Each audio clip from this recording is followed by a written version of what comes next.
Bonjour à tous, aujourd'hui on se retrouve au parc Nigloland, donc j'y suis allé il n'y a pas très longtemps, mais c'est sur le chemin de notre trip avec Erwan et surtout c'est un parc qui est vraiment très bon, donc on revient et cette fois-ci on est invité par le parc pour pouvoir en fait réaliser quelques plans on-ride. C'est quand même assez sympa. Donc là derrière moi vous avez le donjon de l'extrême. Je sais qu'il y a eu pas mal de questions la dernière fois à ce sujet. Je ne fais pas encore les tours de chute, j'en fais que très peu. Notamment voilà, je fais celles qui font space shot, donc qui partent d'un coup et qui restent pas en l'air, parce que j'ai un peu peur de rester bloqué. C'est un peu spécial, hein. J'ai pas du tout le vertige ni rien. Monter à pied dessus, il n'y aurait pas de problème, mais voilà, parce que je sais que je peux redescendre et monter dedans, bref, c'est pas vraiment le truc qui me fait kiffer. Donc dans les médias, je les fais pas encore, je les ferai, vous inquiétez pas, ça va venir. Et je sais qu'il y a pas mal de questions, donc je réponds à ce sujet. Quoi qu'il arrive, aujourd'hui on est invité donc avec Kevin et qui donc nous fait visiter un peu le parc. Bon, on connaît, mais nous emmène dans les attractions pour faire les vidéos on-ride, parce qu'ici on n'a pas le droit de filmer, question de sécurité. Voilà, cette intro est bien trop longue, mais quoi qu'il arrive, on commence la journée. Allez, c'est parti. Are you ready?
Du coup là on est dans le coaster où on va tester pour pouvoir faire des petites vidéos. Donc Erwan a mis sa GoPro tout devant pour avoir un on-ride bien quali devant. Et moi je vais essayer de tenir la caméra à la main et d'être bien au centre pour voir donc tout le coaster vu derrière avec le mouvement du coaster.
Et donc après un premier on-ride qui s'annonce plutôt sympa, surtout celui d'Erwan, il y a une qualité franchement top.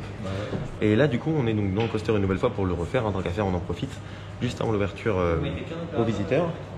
Et donc derrière on est avec Erwan et Kevin qui nous fait la visite ici, voilà, ça va être sympa.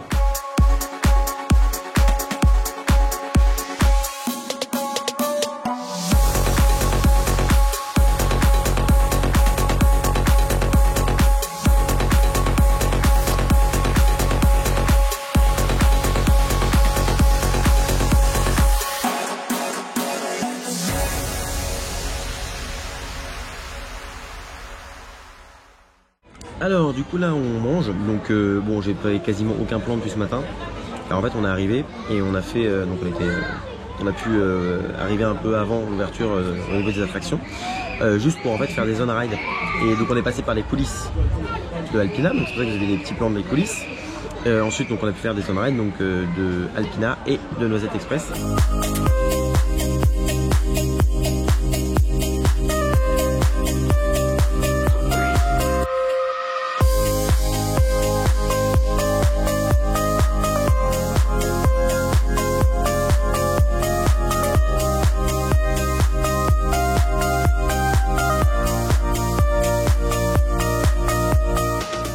déjà venu ici il y a 2 semaines, j'ai déjà fait une vidéo très longue et qui relate tout, enfin qui montre tout ce qu'il y a à voir à Alpinaland, non à Nigloland. Donc je vous invite à aller voir cette vidéo si vous voulez vraiment quelque chose de complet. Aujourd'hui c'est une journée beaucoup plus détente. Là on mange, donc c'est vrai que je fais, là j'en parle parce que on mange, à la fois on avait mangé au grill à l'entrée, là on est au niveau du Canada Bar je crois, au niveau de la zone canadienne qui est une très belle zone, très sympa, voilà, et des petits un petit peu ombragés et tout. Et du coup on a pas mangé pour quoi, c'est une quinzaine d'euros moi, parce que j'ai pris en plus. 14, moi c'est 14 et quelques. Avec boisson et plat. D'accord, voilà. Alors on sort d'Alpina Blitz, donc qu'on avait fait ce matin mais qu'on a refait ici. Et il est extrêmement chaud. Déjà il y a 4 trains qui tournent, donc c'est le même qui tourne en continu. Vu qu'il fait chaud, il est super rapide. Donc j'ai une espèce de presque un voile noir dans le premier virage, ce qui annonce des airtime plutôt sympas à la suite. Et c'est vrai que ça a fait des airtime assez excellents derrière. Donc voilà, c'est le plus puissant que j'ai fait comparé à la dernière fois. Donc là il fait chaud et c'était super agréable. Alors actuellement on est dans la grande roue. Effectivement je peux m'asseoir. Ça résonne un peu moins en plus. On est dans la grande roue et donc on s'amuse à faire des petits plans notamment de d'Alpina Blitz qui s'en va bien et un peu de la nouveauté 2021.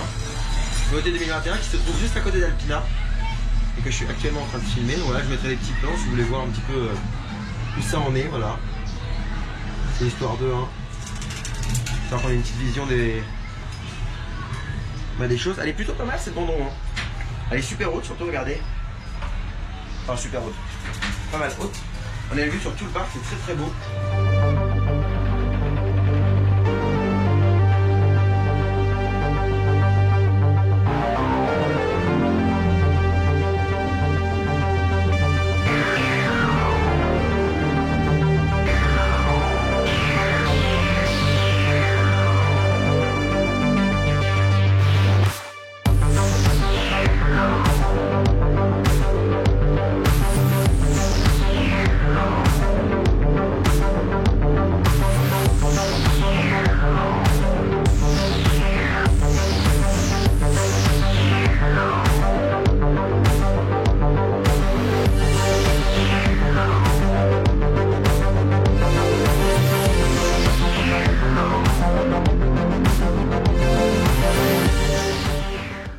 On ressort donc du parc là, voilà, donc il n'y a plus personne hein, parce qu'on a continué à parler avec le directeur d'exploitation. Vous avez vu que la vidéo c'était un peu différent d'habitude parce que, je le répète, mais j'ai déjà dit en vidéo, mais j'ai fait une vidéo de 20 minutes il y a 2 semaines et je vais pas la refaire la même avec les mêmes plans, ce serait un peu dommage. Donc voilà, je vous ai mis les petits plans un peu inédits du haut de la grande roue. Donc j'espère qu'ils sont plutôt propres et je vous invite à aller voir l'autre vidéo si vous l'avez pas encore vu. C'est un parc qui est vraiment très bon. Là du coup en plus on a eu on était invités. C'est vrai que la dernière fois moi je suis venu sans prévenir personne évidemment en vrai visiteur pour avoir un vrai ressenti du parc. Et puis voilà, hein, une fois qu'on a le premier ressenti du parc, qu'on voit comment il est vraiment et qu'on sent qu'il est bien, etc. C'est vrai que c'est cool de pouvoir revenir et voir un peu plus en détail les coulisses. Donc vraiment ça s'est très bien enchaîné. Donc voilà, je vous dis à bientôt pour une prochaine vidéo. D'ici là, soyez enthousiastes. Salut!